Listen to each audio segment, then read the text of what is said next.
Here's an episode of Space 1999 from 1976, Power Records.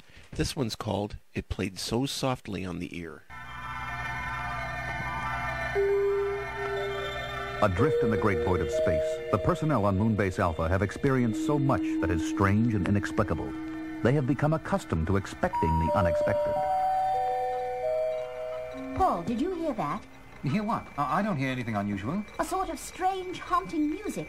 It's been coming in on an interstellar frequency, softly intermittent, but at regular intervals, as though it were a message, perhaps a call for help. The mind can play some strange tricks up here in space, Sandra. I know, but... Especially when you're monitoring communications hour after hour and getting nothing but random signals from distant radiation sources. You get that homesick feeling and begin to imagine you're back on Earth again, listening to your favorite... Paul, listen, there it is again. I take it all back. You're right. Got a fix on it? Only that it's coming from the direction of the star Vega in the Lyra quadrant. But that's about 27 light years away. Let's try the scanner. Paul, we've got a contact. Commander, I'm glad you're here. Look at this object on the scanner. Can you bring it in on the big screen, Paul? I'll try, Commander. There it is. A planet. All scanners, all sensors up full. Get me radiation readings, atmosphere, life signs, everything. What's that music? Where is it coming from? I think it's coming from that planet. It's been coming in at regular intervals, like a message of some kind. Not a very happy message from the sound of it. Commander, life signs. Paul, open up all channels, all frequencies. I'm going to try to talk to them. This is Commander John Koenig on Moonbase Alpha from the planet Earth. We have received your broadcast. Can we be of any service to you? Repeat, can we be of any service to you? They don't answer, Commander. Kano, computer readings. Yes, sir. Atmosphere breathable, radiation minimal, barometric pressure 30.02, temperature average 72 degrees, life components comparable to human. Sounds ideal. Must be orbiting a star like Earth's sun. And there must be people there, possibly in some kind of trouble. Sandra? Yes, sir? Ask Professor Bergman and Dr. Russell to meet me in my quarters immediately. Yes, sir. Alan? Yes, sir. Get Eagle 1 ready for liftoff. We're traveling. Yes, sir. As Eagle 1 approaches the planet, Koenig cautions his pilot, Alan Carter.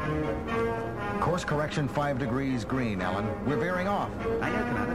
I've been trying to compensate, but she doesn't respond. Try manual. Going over the manual. Still no response, Commander. We seem to be under the control of some kind of beam coming from the planet. I better call main mission. Eagle 1 calling Alpha. Do you copy? Come in, Alpha. Eagle 1 calling Alpha. We've lost contact. And still no answer from the planet? Just that music. Obviously a recorded transmission. I must say it looks peaceful enough down there. Well, we should be finding out about how peaceful it is very soon. We're about to land.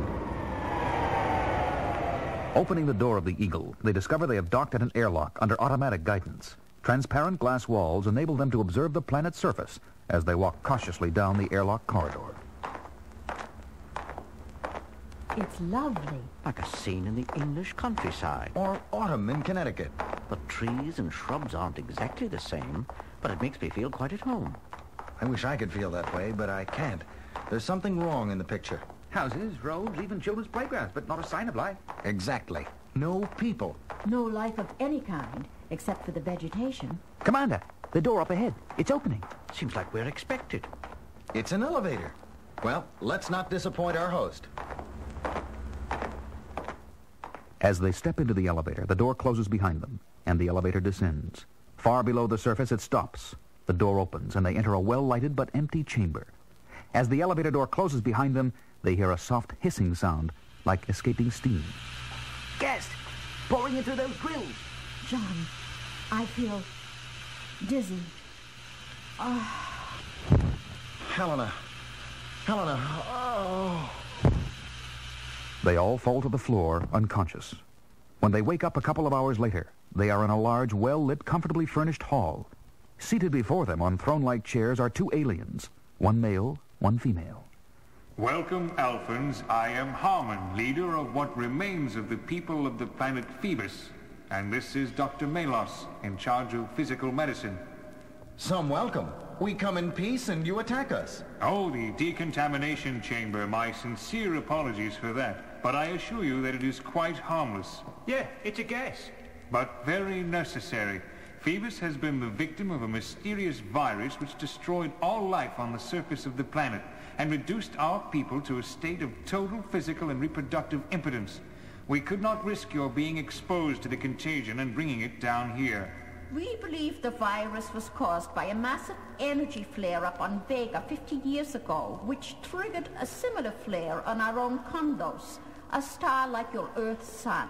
The effect was immediate and devastating. The virus attacks the blood, stopping all cell growth without completely destroying the cells as such. Children remained children, the aged remained aged, all growth ceased, no new life was possible. The only antidote was a plant growing on the surface, but it too was killed. Phoebus became a land of the living dead, a land where biological time seemed to stand still. The virus created the paradox of life existing where the life process had stopped. You mean a form of suspended animation? Precisely. Thousands did in fact die, but several hundred survived in that condition. Dr. Melos and I have not dared go to the surface for 20 years. But where are they, these others you speak of? Come, we will show you. They enter a huge chamber containing several hundred individual glass cubicles. Inside each cubicle, one of the living dead of Phoebus. Amazing. They seem to be in perfect condition, children and adults alike. These were the last to succumb. Many of them are, or were, among our best scientists, and helped build the airlock and other anti-contamination devices before they were stricken. For our survival, it is necessary that we release them from this biological time trap. That is why we sent our message. Then that music was a call for help. Yes, and we are glad that you answered our call. Why didn't you send your message in words? How could you be sure a musical message would be understood? Because humans are curious by nature. They must explore the unexplored, understand the inexplicable. We knew you were near and wouldn't be able to resist the temptation to solve the mystery of Phoebus. Also, if we had set up word communication, there would have been too many questions, and we do not like to lie. Lie? Lie about what?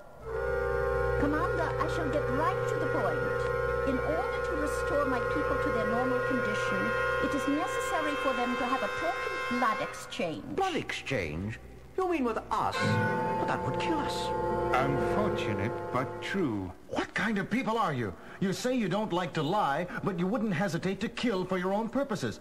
What kind of morality is that? Listen, Commander, there is no need for you and your friends here to die. There is a way out for you. A way out? Just give the order to all those on Moonbase Alpha to come here.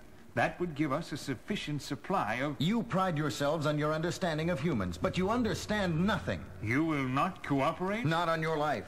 Let's take him, Commander, when I give the word.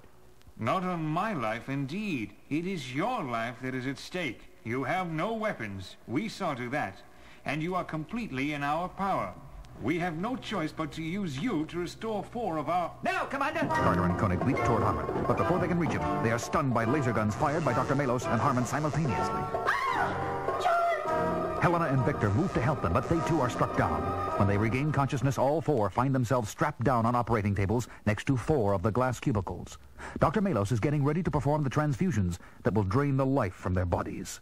Won't you change your minds? It's still not too late. Just take me, but let the others go. Their price is too high, John. I prefer it this way. You fools! There is so much to see, to do, to live for here on Phoebus, and you are throwing it all away. All right, Dr. Melos, Carter first. Anything to say, Carter? How about postponing the whole thing? And let's all go up and enjoy the lovely scenery on the surface. Proceed, Dr. Melos. Blue sky, cool green trees, autumn leaves turning yellow and brown.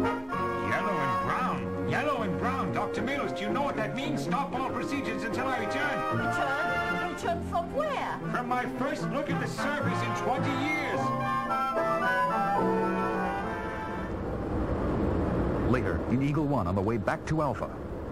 Look there, John. How beautiful Phoebus is. So much like our own world. But what an upside-down world it is. Yes, full of contradictions. A world where people were alive, but not alive. Where highly moral beings like Harmon and Dr. Malos could kill without any moral scruples. Where leaves turn green when they die. And yellow and brown when they come to life, like the hydrophyllid shrub. The one plant from which Dr. Malos could extract the life-saving antidote to the virus. It saved our lives, even without taking it. Within a week, she will have enough to restore all her people. And with life returning at last on the surface, they can all come out into the sun again. How sad that we couldn't accept their invitation to join them in their renewed life. Yes, it could have been a good life. I better call Alpha. Eagle 1 calling Alpha. Do you copy? Come in, Alpha. Main mission, Commander. Good to hear your voice, and none too soon. Computer indicates our moon will be within eagle range of that planet for less than 1 more hour. Yes, I know, Paul. Unfortunately, not enough time for Alpha to move to a nice new home. I don't understand, Commander. I'll explain when we get back. Eagle out. Commander, do you hear what I hear? That music again. Yes, Harmon and Malos saying goodbye. Their way. It's beautiful, like a rainbow after the storm. Yeah, the only yellow and brown rainbow in the old blinking universe.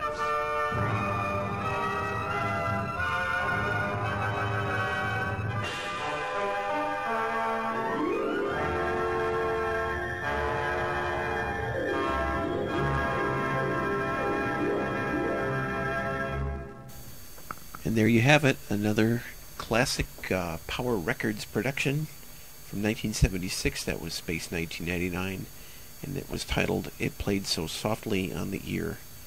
Thanks for checking out this clip. Thanks for checking out the other clips that I have on my YouTube site. And feel free to leave a positive comment if you enjoyed what you listened to. I really appreciate it. Thanks very much.